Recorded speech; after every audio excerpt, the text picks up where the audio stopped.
जल्दी ही भारत देश सरकार के जो बड़े नेशनल चैनल हैं अब वो बड़ी बड़ी बातें गिनाने वाले हैं कि लकड़ी से खाना बनाने के क्या क्या फ़ायदे होते हैं, वो जल्दी आने ही वाले हैं। और उसमें वो पत्रकार भी आपको दिखेंगे जो दिन भर सरकार के बारे में चमचागिरी करते रहते हैं, क्योंकि सरकार के बारे में कमियां ना उजागर हो, गैस के बारे में कोई और बहुत सारे क्वेश्चन न रेज हो, सुप्रीम कोर्ट या हाई कोर्ट जैसे चीज़ों में न पहुंचे ये मैटर। कहीं ना कहीं पर सिस्टम में कोलैबोरेशन है, कहीं ना कहीं पर सिस्टम में फॉल्ट है।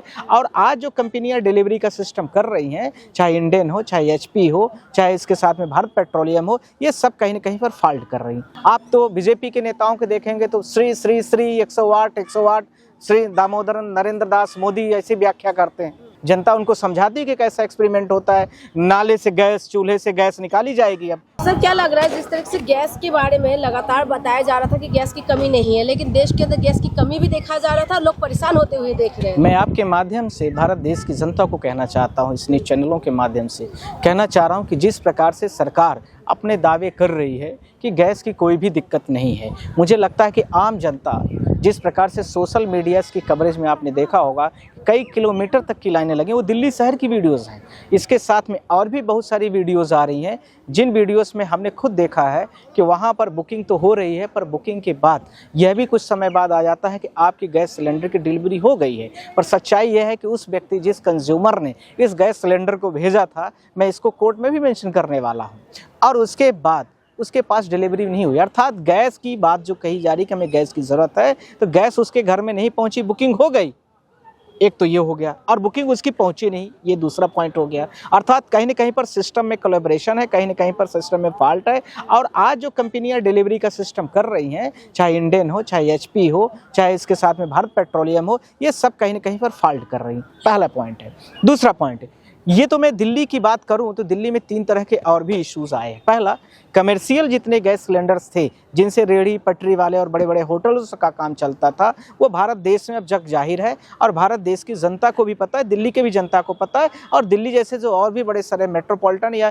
छोटे शहर हैं, उनको पता है कि अब उनकी गैस की सप्लाई उनको प्रॉपर नहीं मिल रही, जिसकी वजह से बहुत सारे होटल से बंद हो रहे हैं, बहुत सारे रेहड़ी पटरी वाले अपना रेट बढ़ा दिए या बंद कर दिए। ये दूसरा फैक्टर आ रहा है। तीसरा, ये तो शहरी एरिया की मैंने बात किया है, जो वहाँ पर पूरी दुनिया बड़ी कुछ चकाचौंध दिख रही है, जहाँ अच्छे अच्छे चीज़ें बैठी हैं। अब इसके साथ में जो ग्रामीण एरिया है, उस ग्रामीण एरिया में आप देखेंगे कि उस ग्रामीण एरिया में गैस के कनेक्शन तो हैं, पर वहाँ पर बुकिंग हो ही नहीं रही है। अब इसके लिए तो कोई इलाज नहीं है। गांव के लोगों को, अब मुझे लगता है कि मैं कल एक कुछ न्यूज़ चैनल देख रहा था, जल्दी ही भारत देश सरकार के जो बड़े नेशनल चैनल हैं अब वो बड़ी बड़ी बातें गिनाने वाले हैं कि लकड़ी से खाना बनाने के क्या क्या फ़ायदे होते हैं, वो जल्दी आने ही वाले हैं। और उसमें वो पत्रकार भी आपको दिखेंगे जो दिन भर सरकार के बारे में चमचागिरी करते रहते हैं, क्योंकि सरकार के बारे में कमियां ना उजागर हो, गैस के बारे में कोई और बहुत सारे क्वेश्चन न रेज हो, सुप्रीम कोर्ट या हाई कोर्ट जैसे चीज़ों में न पहुंचे ये मैटर, तो ये सारी चीज़ें की जाएंगी कि लकड़ी से खाना बनाने से हार्ट डिजीज़ नहीं होता है, और आपको बड़ा अच्छा भोजन स्वादिष्ट मिलता है, गैस सिलेंडर से ये कमियां होती हैं, जिससे लोग जो है तो लकड़ी की तरफ भी डाइवर्ट रहे। और जैसे ही गैस की सप्लाई शुरू हो जाएगी, फिर बोलेंगे देखो गैस सिलेंडर आ गया है। अब पूरे भारत देश में गैस की त्रासदी खत्म हो गई है, ये मोदी जी का ट्रायल था, ये मोदी जी का ये सब बहुत जल्दी होने वाला है। आप ये 10-15 दिन का भी एपिसोड चलने वाला, आप देखते रहना। और वो 10-15 गिने चुने पत्रकार भी आप जानते भी। इसी के साथ में नेक्स्ट पॉइंट, भारत देश में जैसे जो बड़े मेट्रोपॉलिटन शहर है, यहाँ पर तो कोई अल्टरनेट व्यवस्था है नहीं हमारे पास, चाहे मैं हूँ या आप हूँ या कोई भी हो। इन कंज्यूमरों के लिए लकड़ी वाला जो आपने अल्टरनेट दिया है या देने वाले हैं, तो हम लोगों के पास तो दिक्कत ही दिक्कत है। तो ये लाइनें जो समाज में रोड के किनारे दिख रही हैं, तो क्या भारत सरकार को नहीं दिख रही हैं? और भारत सरकार कह रही कि हमारे पास किसी तरह की कोई भी लाइफ नहीं है, किसी तरह कोई प्रॉब्लम नहीं है। CNG जो है, कंप्रेस नेचुरल गैस है, उसकी भी कमियाँ हो रही हैं।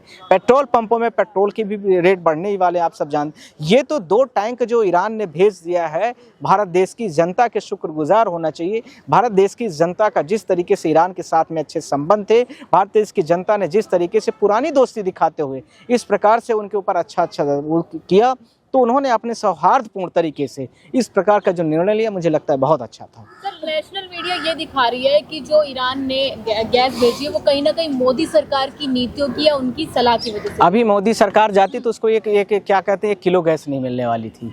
आपने देखा होगा जिस प्रकार से इजराइल के पास गए हैं वो, और अगले दिन से ईरान के ऊपर जो है तो हमले होना शुरू हुए हैं। भारत देश की सरकार और उसके साथ में जिस मेहमान हमारे ईरान पर आए थे, जिनको हमने बुलाया था पूरा उसके लिए, और उसको उन्होंने रिहर्सल करने के बाद जब गए, भारत देश के प्रधानमंत्री ने एक टूक नहीं बोला है और 100 लोग मारे गए हैं। कितने शर्म का विषय है।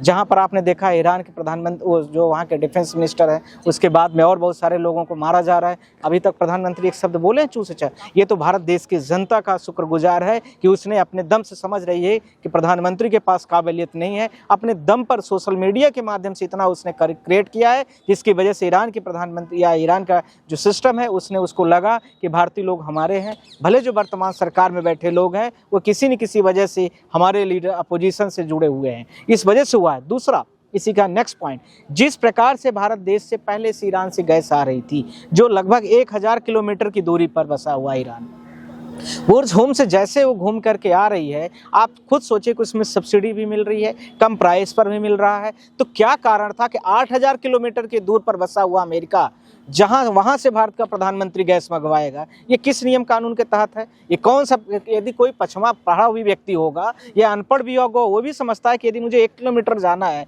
और हमें सस्ता मिल रहा है, फ्री में मिल रहा है, हमें वो करना है, तो हम वहाँ न जा करके हम जाएँ 10 किलोमीटर दूर, तो उसका जाहिर सी बात है कि 10 किलोमीटर जाने में ज़्यादा एनर्जी लगेगी, ज़्यादा उसका टैक्सेस लगेगा, रेट लगेगा। आम आदमी पार्टी का जो संजय सिंह है, राज्यसभा का सांसद, उन्होंने भी इस मुद्दे को उठाया। करेक्ट, उन्होंने अच्छा बोला है, मैं उनको भी शुक्रगुजार करता हूं। देखिए, लीडर कोई भी हो, लीडर का मतलब होता है कि जनता की आवाज़। वहां आप किसी पार्टी के लिए नहीं होते, आप वहां भारत देश का नेतृत्व करते हैं, और भारत देश की जनता की कोई परेशानी ना हो, ये सबकी जिम्मेदारी है। आप तो बीजेपी के नेताओं को देखेंगे तो श्री श्री श्री 108 श्री दामोदर नरेंद्र दास मोदी ऐसी व्याख्या करते हैं।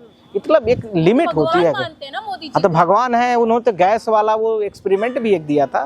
मुझे तो लगता है पूरे भारत देश की जनता को उनको ले जाके एक्सपेरिमेंट देना चाहिए। जनता उनको समझाती है कि कैसा एक्सपेरिमेंट होता है।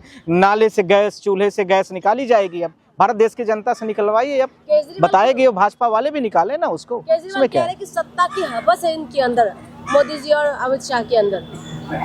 इसमें कहीं कोई गलत नहीं है। ये देश के वर्तमान जो सत्ता में आसीन बैठे लोग हैं, ये किसी भी हद तक जा सकते हैं, कितना भी झूठ बोल सकते हैं, कितने भी गिरे स्तर पर हो सकते हैं।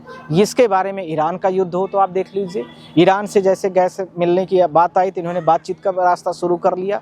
अब आप सबको पता है कि 25,000 करोड़ रुपए का भारत देश का जो वहाँ पर या डिफेंस बना हुआ था, उस पर अमेरिका ने, कल आप सबको पता है कि मिसाइल दागी है, और कितना बड़े लेवल पर नुकसान हो रहा है। भारत के प्रधानमंत्री के पास दम है बोल दे, सब कुछ लूट जाए पर प्रधानमंत्री बोल कहाँ से देंगे? सारी एप्स्टीन फाइल उनके पास दबी हुई रखी है, सब कुछ कर लिया जाएगा, पर भारत देश लूट जाए, बर्बाद हो जाए, इनसे कोई मतलब नहीं है। सोनम वांगचुक जिनके ऊपर से एनएसए लगे हुए थे, एनएसए को सरकार ने हटा दिया कोर्ट में सुनवाई होने से पहले।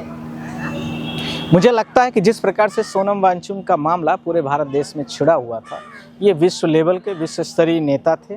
इसके पहले भारत देश के लोग, भारत देश के प्रधानमंत्री, यही प्रधानमंत्री और भारत देश के जो और भी अलायंस मिनिस्टर हैं, सब लोगों ने इनका रिगार्ड दिया था, इनकी वाहवाहियाँ की थी।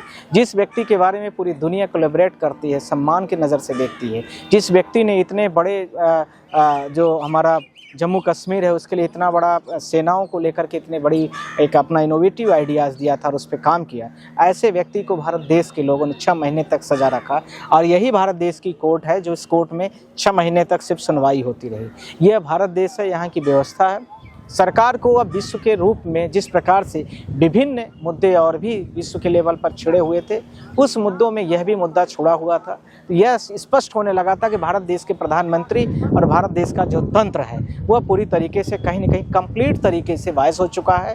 और इसी के साथ में अभी यूएनओ का एक ऑर्गेनाइजेशन है जो रिलीजियस टेरिटोरियल्स वो अपना रिपोर्ट पेश करता है। आपने देखा होगा 3-4 दिन पहले रिपोर्ट पेश की गई है, उसमें कहा गया है कि भारत पूरी तरीके से धार्मिक है और भारत पूरी तरीके से एक संप्रभुतावादी अब कंट्री नहीं रह गया है। इसमें आरएसएस को बैन कर देना चाहिए। आप लोगों ने न्यूज़ पढ़ा होगा, रॉ के लिए भी बोला है। करेक्ट, रॉ के लिए भी बोल दिया गया है। इसके साथ में भारत देश में अब इस तरह से, जिस तरह से किसी धर्म विशेष को बढ़ावा देने के लिए किसी विशेष धर्म के व्यक्ति या जाति को या नीचे जाति के व्यक्ति को या किसी और जाति को, उसको पूरी तरीके से दबा रहा है। इसलिए भारत देश का जो अभी करंट में रिलीजियस एस्पेक्ट चल रहा है वो पूरी तरीके से सस्पेक्टेड है और इसको जो है तो कहीं ना कहीं पर रोक लगानी चाहिए और इस पे किस तरह से फिनेंशियल रोक लगाई जाए या इसको बैन किया जाए। तो मुझे लगता है कि कहीं ना कहीं सोनम वांगचुक का मामला भी उसमें शामिल है। इस रिपोर्ट के आधार पर ये हर वर्ष प्रत्येक वर्ष यह रिपोर्ट यूएनओ को पेश करते हैं और अमेरिका को भी ये रिपोर्ट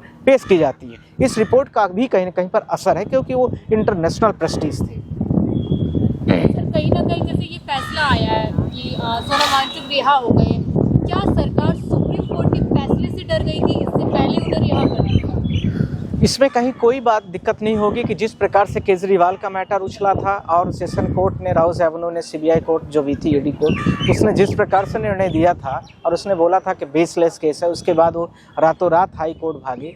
और इसके साथ आपने देखा सोनम वांगचुक का भी मामला ऐसे है और इसी प्रकार से अन्य एलिस्ट जितने पर्सन हैं उनके भी मामले हैं। तो इनसे सबसे स्पष्ट हो रहा है कि भारत देश जिस प्रकार से विपक्ष के या कोई भी व्यक्ति जनता की आवाज़ उठाता है तो उसको सीधा अरेस्ट कर देते हैं या उनको अंदर डाल देते हैं, जिससे यह पूरे विश्व लेवल पर जो विभिन्न कंट्रीज़ हैं वो देख रही हैं और विभिन्न कंट्रियों के जो उनके प्रॉपर तरीके से स्पाई कैम है उनके माध्यम से भी पता चल रहा है, सोशल मीडियाज़ के माध्यम से भी पता चल रहा है। अलग बात हो सकती है कि भारत देश के विभिन्न चैनल जो हैं वो ना दिखाएं, पर दुनिया के चैनलों में इन सब चीज़ों की बड़े लेवल पर प्रशंसा और बड़े लेवल पर बुराई दोनों होती है। जब आप अच्छा करते तो प्रशंसा होगी, यदि आप गलत करेंगे तो आपकी बुराई होना स्वाभाविक है। आरएसएस क्या बैन हो जाना चाहिए? देखिए कुछ चीज़ें उनमें अच्छाई है तो हर चीज़ में मैं वही बोलता हूँ कि हर में किसी में कुछ अच्छाई है तो कुछ बुराई है। अच्छाई के मामले में उनको एक चीज़ की हमेशा मानता हूँ कि 1919 या 20 के आसपास से जब से आरएसएस एक संगठन है तो ये बड़ा मतलब डिसिप्लिन, हाँ 1925 सॉरी, तो डिसिप्लिन के मामले में उनकी हमें कुछ अच्छाइयाँ लगती हैं, डिसिप्लिन में वो अच्छा करते हैं। पर जिस प्रकार से वो भेदभावपूर्ण तरीके से नीतियाँ अप्लाई करते हैं वो भारत देश की संपूर्ण जनता को अपना नहीं समझते हैं। बीजेपी का बी पार्टी होकर के अलायंस करते हैं। क्या भारत देश में विभिन्न पार्टियाँ नहीं हैं? उनके साथ में वो नहीं कर सकते हैं। पर रिलीजियस इसके साथ में रिलीजन को किस तरीके से किसी पार्टी विशेष को प्रमोट करना है, उसके साथ में धार्मिक तरीके से किसी धर्म के विभिन्न जो भारत देश में अलायंस है उनको किस तरीके से टारगेट करना है, ये और उसके झूठ खबर फैलाना है और किसी प्रकार से किसी धर्म विशेष के व्यक्ति को अंदर कराना, बुलडोजर चलवाना, ये सब जो चीज़ें उनकी प्रणालियाँ हैं ये हमें हमारे लिए मानवता के विरोधी लगती हैं। इसमें मैं उनके मतलब विपक्ष में हूँ।